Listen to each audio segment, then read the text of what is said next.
Timnas Indonesia beserta sang pelatih Patrick Kluivert saat ini tengah bersiap untuk melakoni laga terakhirnya di putaran ketiga kualifikasi Piala Dunia 2026 zona Asia. Seperti yang kita ketahui bahwa pasukan Merah Putih akan berhadapan dengan salah satu tim terkuat di Asia, yaitu Timnas Jepang. Tentunya hal ini akan menjadi tantangan tersendiri bagi sang pelatih beserta para pemain. Selain bermain di kandang lawan, Timnas Indonesia juga dituntut untuk meraih kemenangan penuh agar ranking FIFA Timnas Indonesia bisa naik drastis. Memang Timnas Jepang merupakan salah satu tim terkuat di Asia yang saat ini berada di peringkat 16 dunia. Namun Patrick Kluivert optimis kalau Jaidses dan kawan-kawan mampu memberikan perlawanan yang sengit terhadap tuan rumah. Apalagi di laga ini dua pemain Timnas Indonesia yang sempat absen di saat menghadapi Timnas Cina, yakni Marcelino Ferdinand dan Martin Paes, dipastikan akan bermain saat melawan Timnas Jepang nanti. Sekedar informasi bahwa saat ini Timnas Indonesia berada di peringkat 116 dunia.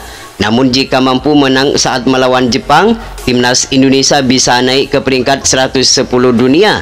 Oleh karena itu, Patrick Kluivert selaku pelatih Timnas Indonesia harus menyiapkan taktik dan strategi yang apik agar bisa meraih kemenangan saat bertandang ke markas Jepang nanti.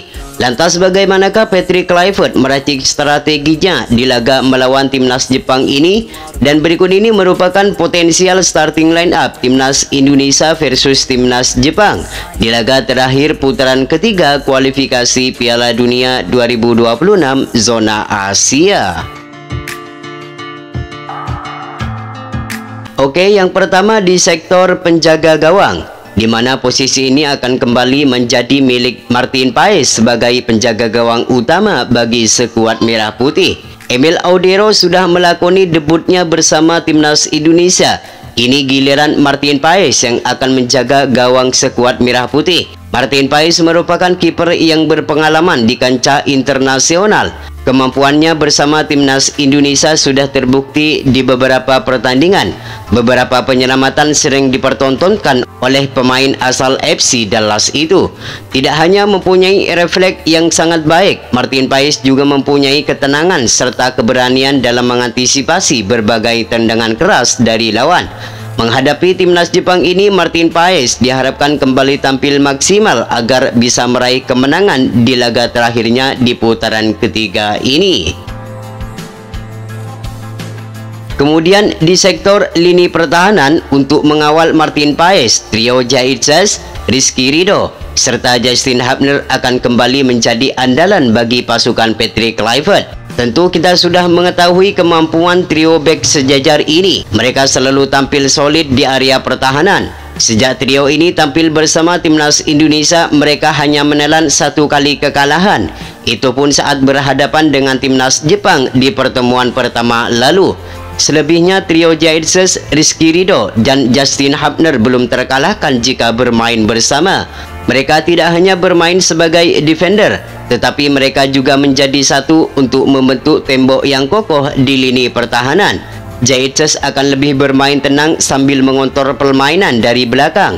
Sedangkan Rizky Ridho dan Justin Hubner akan menjadi penghancur serangan Jepang yang dikenal memiliki skill dan mempunyai kecepatan dalam melakukan serangan.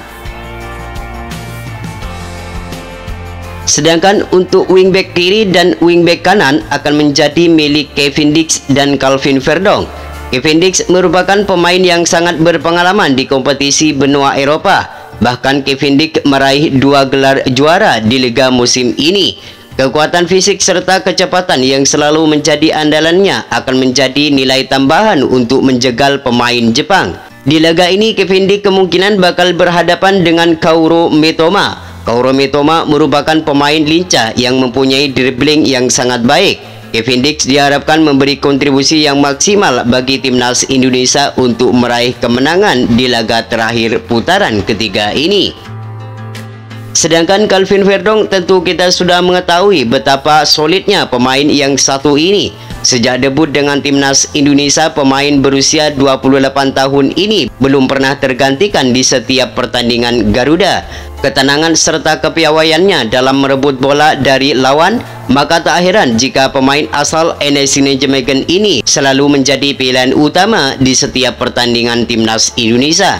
Gak cuma solid dalam menjaga pertahanan, Calvin Verdong juga sering membantu penyerangan dan kerap kali membahayakan pertahanan lawan. Sedangkan di sektor lini tengah, dua nama yakni Joy Pelopesi dan Tom Hayi akan menjadi otak permainan timnas Garuda. Tom Hayi akan menjadi kreator serangan dan memberi umpan manis kepada pemain yang berada di depan. Sedangkan Joy Pelopesi akan menjadi gelandang pemutus serangan dari lawan sebelum masuk ke pertahanan Garuda. Selain dua pemain ini, Patrick Kluivert bisa memasukkan Ricky Kambuaya dan Ivar Jenner. Ricky Kambuaya sukses menunjukkan kualitasnya saat melawan timnas Cina kemarin. Ia kerap kali merepotkan permainan timnas Cina dan mendapat pujian habis-habisan dari sang pelatih yaitu Patrick Kluivert. Sementara untuk sektor lini serang, tiga nama akan menjadi andalan Patrick Kluivert saat melawan Jepang ini, yakni Marcelino Ferdinand sebagai penyerang kanan, Egy Maulana Fikri sebagai penyerang kiri, dan Ole Romini sebagai penyerang tengah. Marcelino Ferdinand akan kembali menjadi andalan di lini depan setelah di laga sebelumnya sempat absen saat melawan timnas Cina. Marcelino merupakan salah satu pemain potensial yang permainannya sangat lincah serta mempunyai kepercayaan diri yang tinggi. Selain Marcelino Ferdinand, di posisi ini ada nama Beckham Putra yang bermain baik saat melawan timnas Cina. Lalu ada Yakob Sayuri yang mempunyai kecepatan serta mempunyai fisik yang kuat. Sedangkan Egy Maulana Fikri sudah membuktikan kemampuannya saat melawan timnas Cina. Terlihat beberapa kali pemain Dewa United ini mampu bekerja sama dengan baik dengan Ole Romini di lini depan. Gak cuma itu saja, Egy Maulana Fikri juga gacor bersama klubnya Dewa United. Ia mencatatkan 12 gol serta 7 assist musim ini bersama klubnya. Selain Egy, di posisi ini ada juga nama Rafael Strijk serta Dian Jem dan Stefano Lillipali yang bisa menjadi opsi di babak kedua. Sedangkan Ole Romini tentu kita sudah mengetahui kemampuan pemain yang satu ini. 3 kali bermain ia mencatatkan 3 gol bersama skuad Merah Putih. Selain mempunyai naluri gol yang tinggi, Ole Romini mempunyai skill serta kecepatan yang selalu merepotkan pertahanan lawan. Melawan timnas Jepang nanti, Ole Romini diharapkan kembali menunjukkan tajinya agar bisa mencuri poin di laga terakhir di putaran ketiga ini. Itulah prediksi formasi timnas Indonesia versus timnas Jepang yang berpotensi besar bakal digunakan oleh pelatih Patrick Kluivert. Semoga di pertandingan ini timnas Indonesia bisa meraih kemenangan agar timnas Indonesia mencapai target yakni ranking 100 dunia.